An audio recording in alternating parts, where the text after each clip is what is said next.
In 2002, an 8-year-old boy named Christopher Cloney experienced something so extraordinary and chilling that it would forever change not only his life but the lives of those around him. After surviving a horrific car accident that left him clinically dead 3 times, Christopher returned with memories that shook his family to the core. He claimed to have visited heaven and encountered Jesus, who delivered a powerful and haunting message for humanity. What could a child witness beyond the veil of life that would leave even the most skeptical adults speechless? This is the story of Christopher Cloney's near-death experience and the urgent warning he carried back from the other side. The Cloney family had been living a peaceful and quiet life in a suburban neighborhood in North Carolina. Christopher, a bright and curious boy, loved riding his bike and playing video games. His parents, Jennifer and Andrew Cloney, were deeply rooted in their Christian faith and made a point to instill strong values and compassion in their son. Sundays were particularly special, a day for church,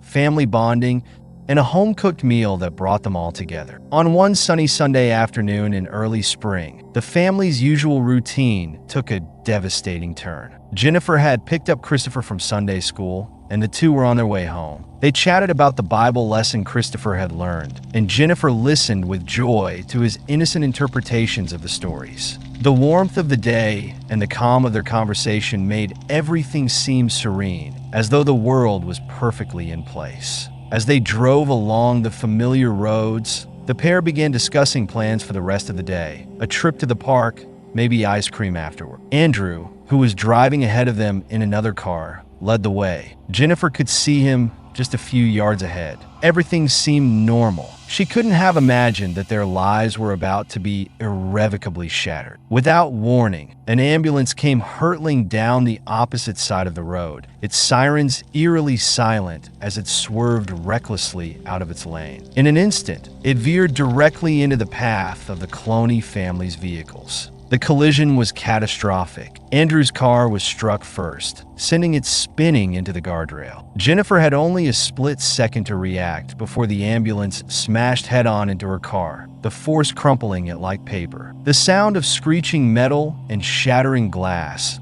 filled the air as the world seemed to collapse into chaos. Jennifer was knocked unconscious immediately, her head slamming into the steering wheel. Her last conscious thought was a desperate prayer for Christopher's safety. The aftermath was a scene of unimaginable devastation: mangled metal, shattered glass, and the wails of bystanders who stopped to help. Emergency responders arrived minutes later, their sirens now piercing the air in an ominous chorus of urgency. Christopher, pinned in the back seat, bore the brunt of the collision. His small frame was crushed beneath the collapsing car, and when paramedics reached him, they found no signs of life. His pulse was gone, his body was limp. For all intents and purposes, Christopher Cloney was dead. The paramedics refused to give up. They worked frantically, knowing that every second was critical. They administered CPR, their efforts fueled by sheer determination, even as the situation appeared increasingly hopeless. Christopher's unresponsive body was rushed to the nearest hospital, with medics performing chest compressions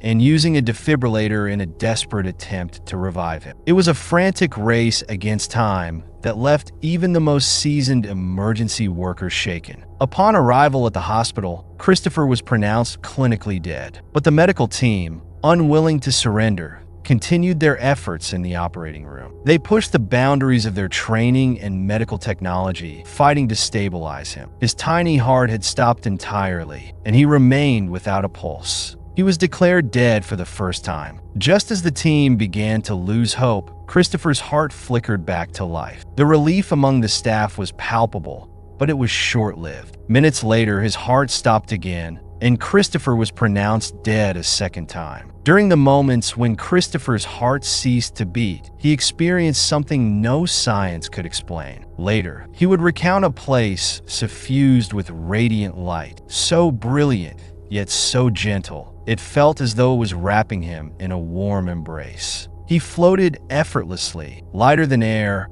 overwhelmed by an incredible sense of peace. There was no fear, no pain, only serenity. In this ethereal realm, Christopher saw a boundless field of golden light, stretching endlessly like a sunlit meadow. Surrounding him were beings of radiant energy, angels, though they were unlike anything he had imagined. These beings communicated without words, their presence filling him with an indescribable love and protection. For the first time, Christopher felt a profound sense of home, a love so unconditional that only a child could fully grasp its purity. But then the vision shifted. A figure emerged from the golden light, distinct and unmistakable, clad in a simple white robe, with eyes that radiated both kindness and wisdom beyond human understanding. The figure approached. Christopher needed no introduction. He knew instantly that he was in the presence of Jesus.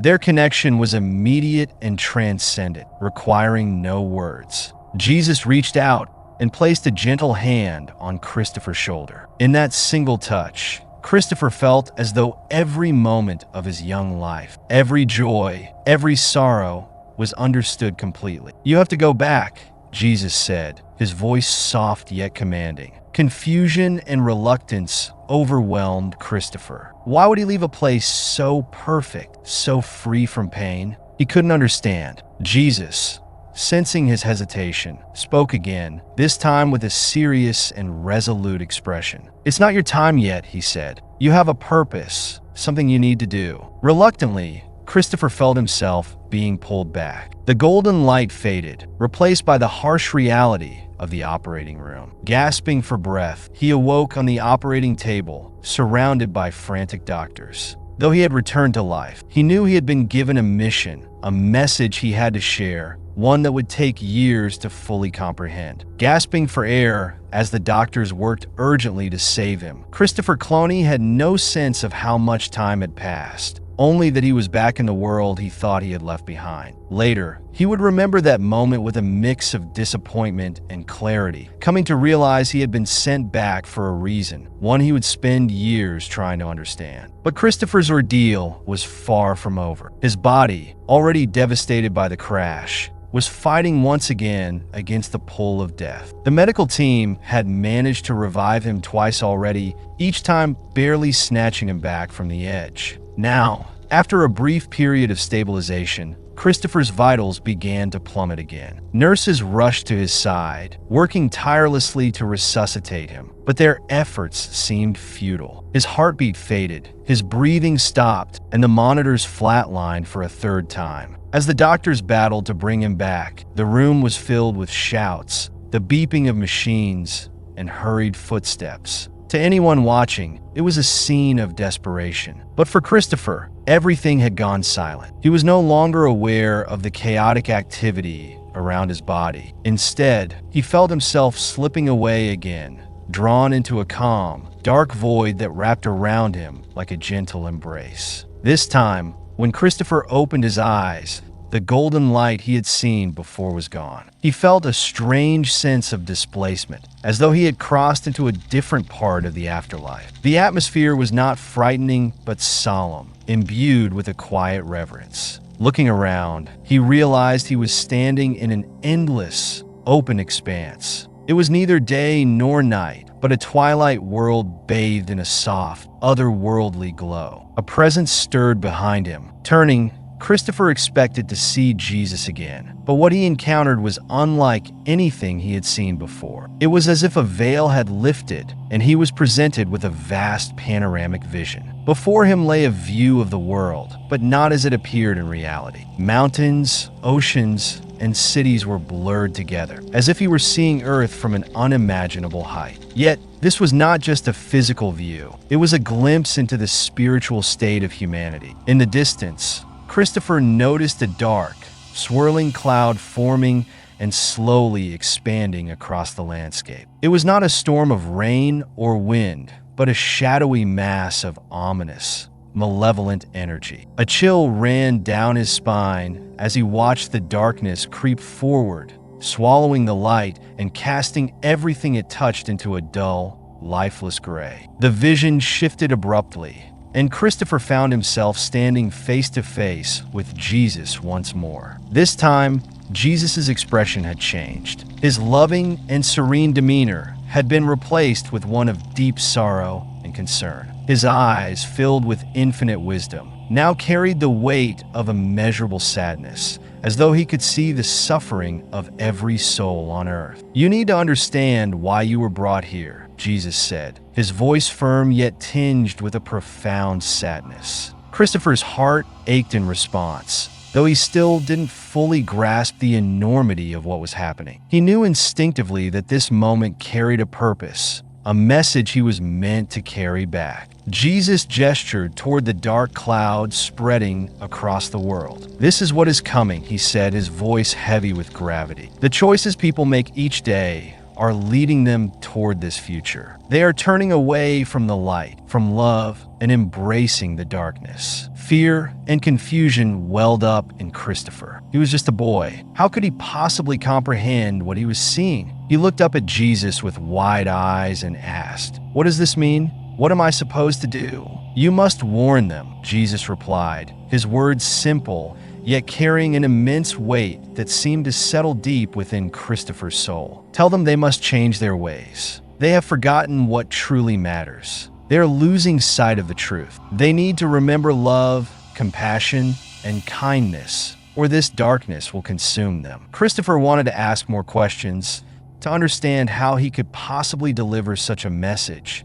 But before he could speak, the vision shifted again. This time, he saw faces flashing before him, faces of people he didn't recognize, from all walks of life and parts of the world. Some were crying, others appeared hopeless or angry. As Christopher looked at them, he felt their emotions wash over him: fear, pain, emptiness. It was overwhelming. He tried to turn away, but Jesus gently held his gaze. "You cannot look away," Jesus said softly. "You need to see this, to feel what they are feeling. This is what the world becomes without love, without faith." Tears streamed down Christopher's face as sorrow threatened to overtake him. He was only a child, yet he was being shown a revelation that felt impossibly vast. He didn't understand why he had been chosen for such a burden. But Jesus, seeming to read his thoughts, placed a comforting hand on Christopher's shoulder. "You are here because your heart is pure,"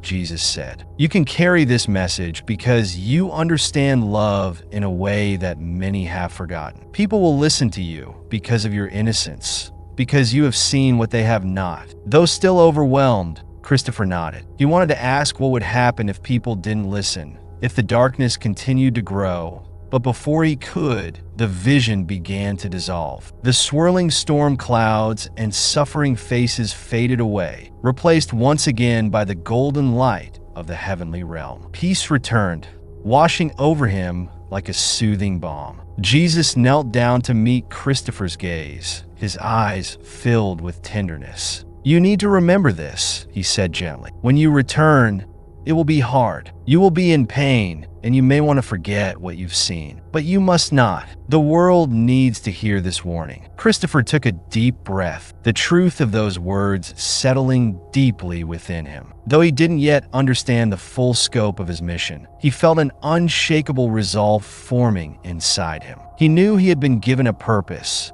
and he would do his best to fulfill it. With a reassuring smile, Jesus sent him back. Darkness enveloped Christopher as he felt himself being drawn through a tunnel. Moments later, his eyes snapped open on the hospital table. The doctors recoiled in shock. They had lost him for the third time, and yet, against all odds, Christopher Cloney had returned to life once again. Christopher couldn't comprehend why he was being shown these visions, why he had been chosen for such a message. But Jesus seemed to understand his thoughts, placing a comforting hand on Christopher's shoulder. "You are here because your heart is pure," Jesus explained. "You can carry this message because you understand love in a way that many have forgotten. People will listen to you because of your innocence, because you have seen what they have not." Christopher nodded, though the weight of the moment still overwhelmed him. He wanted to ask what would happen if people didn't heed the warning, if the darkness continued to spread. But before he could, the vision began to fade. The swirling storm clouds and faces of suffering people dissolved, replaced once again by the warm, golden light of the heavenly realm. A sense of peace washed over him, soothing the heaviness in his chest. Jesus knelt down to meet Christopher's gaze, his eyes filled with a tenderness only a divine presence could hold. "You need to remember this," Jesus said gently. "When you return, it will be hard. You will be in pain, and you might want to forget what you've seen. But you must not. The world needs to hear this warning." Christopher took a deep breath, letting the truth of Jesus' words settle deep within him. Though he didn't fully understand why he had been chosen, an unshakable resolve began to grow within him. He knew he had a task to fulfill, and he silently vowed to carry it out. With a reassuring smile, Jesus sent him back. Darkness enveloped Christopher as he felt himself being pulled through a tunnel. Moments later, his eyes snapped open in the hospital room, and he gasped for air. The medical team jumped back in shock. They had lost him for the third time, yet Christopher Cloney had defied the odds and returned to life once more. The doctors quickly moved to stabilize him, their voices blending into a blur of noise and commands. Christopher, however, couldn't focus on their words. His mind reeled from what he had just experienced. He was back in his broken body, but he didn't feel the same. A piece of the other world seemed to linger with him, leaving him with a burden unlike anything he had ever known before. He had been given a mission, a warning from Jesus himself, and though he didn't know how, he understood he had to share it with the world. When Christopher finally regained full consciousness, the first thing he felt was pain. It radiated from every part of his battered body, a deep, unrelenting agony that made it hard to breathe. Machines beeped rhythmically around him, their cold presence breaking the sterile silence of the hospital room. His vision was blurred, his senses overwhelmed by the fluorescent lights above him. It felt as though he was waking from a nightmare, only to realize the nightmare was the reality he had returned to. His mother, Jennifer, was by his side. Her face was pale, etched with worry and exhaustion. Her own injuries from the crash were severe, but none of that mattered to her. Her focus was entirely on her son. She had been told repeatedly that Christopher was unlikely to survive, and even if he did, the trauma to his brain might leave him in a vegetative state. The fact that he had come back, not once, not twice, but 3 times, was nothing short of a miracle. Tears streamed down Jennifer's face as she held Christopher's small hand, whispering prayers of gratitude. Slowly, Christopher turned his head to look at her, his eyes locking onto hers. For a moment, he couldn't speak, overwhelmed by a flood of emotions, relief, confusion, and an immense love for his mother. He tried to squeeze her hand, but his fingers felt weak, barely able to move. "Mom," he managed to croak, his voice little more than a whisper. Jennifer leaned closer, her eyes wide with disbelief and hope. "Yes, sweetheart, I'm here," she said, her voice trembling. "I'm right here." Christopher wanted to tell her everything he had seen and experienced, but the words wouldn't come. It felt as though a great weight was pressing down on his chest, holding back the flood of memories threatening to overwhelm it. He closed his eyes and took a slow, shuddering breath, trying to make sense of it all. He knew he had been somewhere else, a place far beyond this world. But how could he possibly explain it? He was just a child, and the things he had seen seemed far beyond his ability to describe. In the days and weeks that followed, Christopher's recovery was nothing short of miraculous. The doctors who had been certain he wouldn't make it were stunned by his progress. Despite suffering traumatic brain injuries, multiple fractures, and internal bleeding, Christopher grew stronger with each passing day, defying every grim prognosis. Jennifer believed it was nothing less than divine intervention, a sign of God's hand at work. But even as she rejoiced in her son's recovery, she couldn't shake the feeling that something had changed in him. Christopher was quieter than before, more introspective. Often, she would find him staring into space, his eyes unfocused, as if lost in thought. At first, Jennifer assumed it was the lingering effects of the trauma, the surgeries, and the accident. But then, Christopher began to speak of things that made her heart race with both fear and awe. One morning, as she helped him sit up in bed, Christopher looked at her with a solemn expression. "Mom," he said slowly, his voice steady but serious. "I saw Dad." Jennifer froze, her heart skipping a beat. It had been weeks since the accident, and they had not spoken about his father's death. She hadn't known how to tell her son that his father, Michael, was gone, taken from them in an instant on that terrible day. She had wanted to protect Christopher, to wait until he was strong enough to handle the truth. But now she realized he already knew. "What do you mean, sweetheart?" she asked gently, trying to keep her voice steady. "I saw him," Christopher repeated, his eyes filling with tears. "He was there in the light. He looked so happy, Mom. He wasn't hurt anymore." Jennifer felt her breath catch. A wave of grief mixed with an overwhelming sense of wonder swept over her. She hadn't told Christopher about his father's passing, hadn't mentioned the funeral or the unbearable sorrow that had consumed her in the days following the crash. Yet here he was, speaking with clarity that defied explanation. "He told me not to worry," Christopher continued, his voice trembling. "He said he's okay and that he's with Jesus now." He paused, his expression growing serious. "He said he loves us and that we'll see him again someday." Tears streamed down Jennifer's face as she hugged her son tightly, overcome by emotions she couldn't begin to describe. She had spent countless nights praying for a sign, something to tell her that Michael was at peace. Now, through her own child, it felt as though her prayers had been answered. But this was only the beginning. And yet, here was her son, Christopher, speaking with a clarity that defied explanation. "He told me not to worry," Christopher continued. "He said he's okay and that he's with Jesus now." He paused, his expression turning serious. "He said he loves us and that we'll see him again someday." Tears streamed down Jennifer's face as she hugged her son tightly, overwhelmed by a mixture of emotions she couldn't begin to describe. She had spent countless nights praying for a sign, something to assure her that Michael was at peace.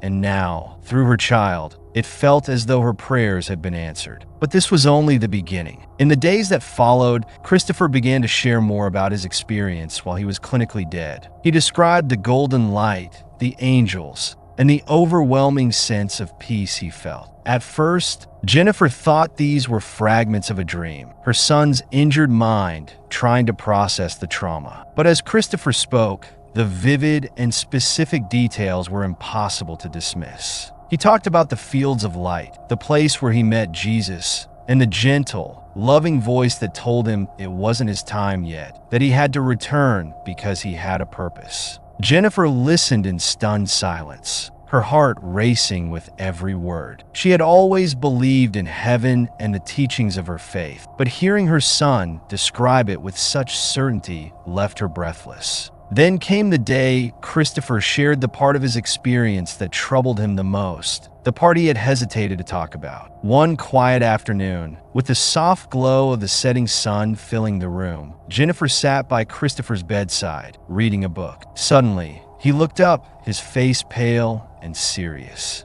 "Mom," he said, his voice barely above a whisper, "there's something I need to tell you." Jennifer put down her book, sensing the weight of his words. She nodded, giving him her full attention. Christopher took a deep breath, as if summoning courage. "Jesus gave me a message," he said slowly. "He told me I have to tell people something important."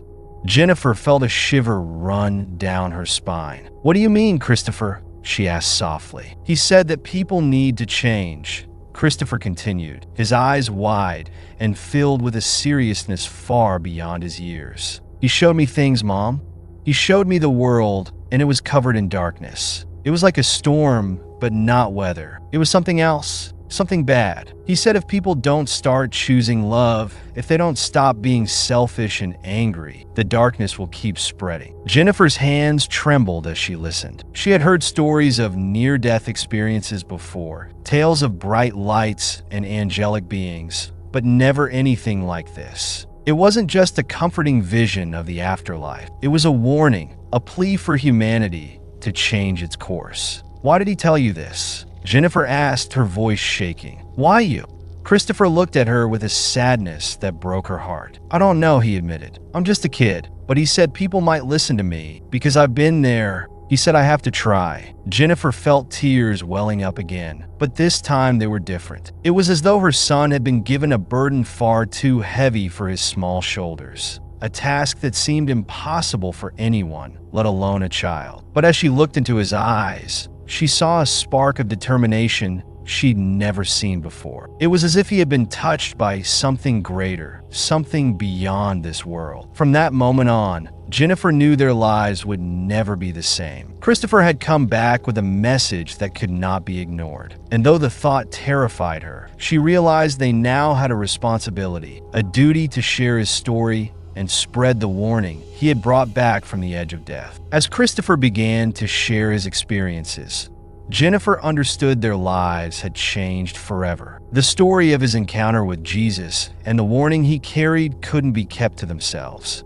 At first, Jennifer struggled with the decision to go public. She was still grappling with the trauma of the accident and the grief of losing Michael. Her days were consumed by hospital visits, therapy sessions, and the exhausting task of trying to rebuild their shattered lives. But no matter how overwhelmed she felt, her son's words haunted her. "He told me to warn them," Christopher had said. Those words replayed in Jennifer's mind as she lay awake at night, reliving their conversations. The vivid details Christopher described, the angels, the golden light, and the sadness in Jesus' eyes, felt too real to dismiss as dreams or hallucinations. What troubled her most was the urgent plea for humanity to change its ways. Jennifer had always been a woman of faith, but hearing her own child speak of such things with a conviction that rivaled any sermon she'd ever heard shook her to her core. Word of Christopher's experience began to spread. At first, it was shared among close friends and family members who listened with a mix of awe and skepticism. Some nodded politely, offering comforting words, but Jennifer could see the doubt in their eyes. They wanted to believe, but it was a lot to take in. A young boy claiming to have met Jesus, carrying a dire warning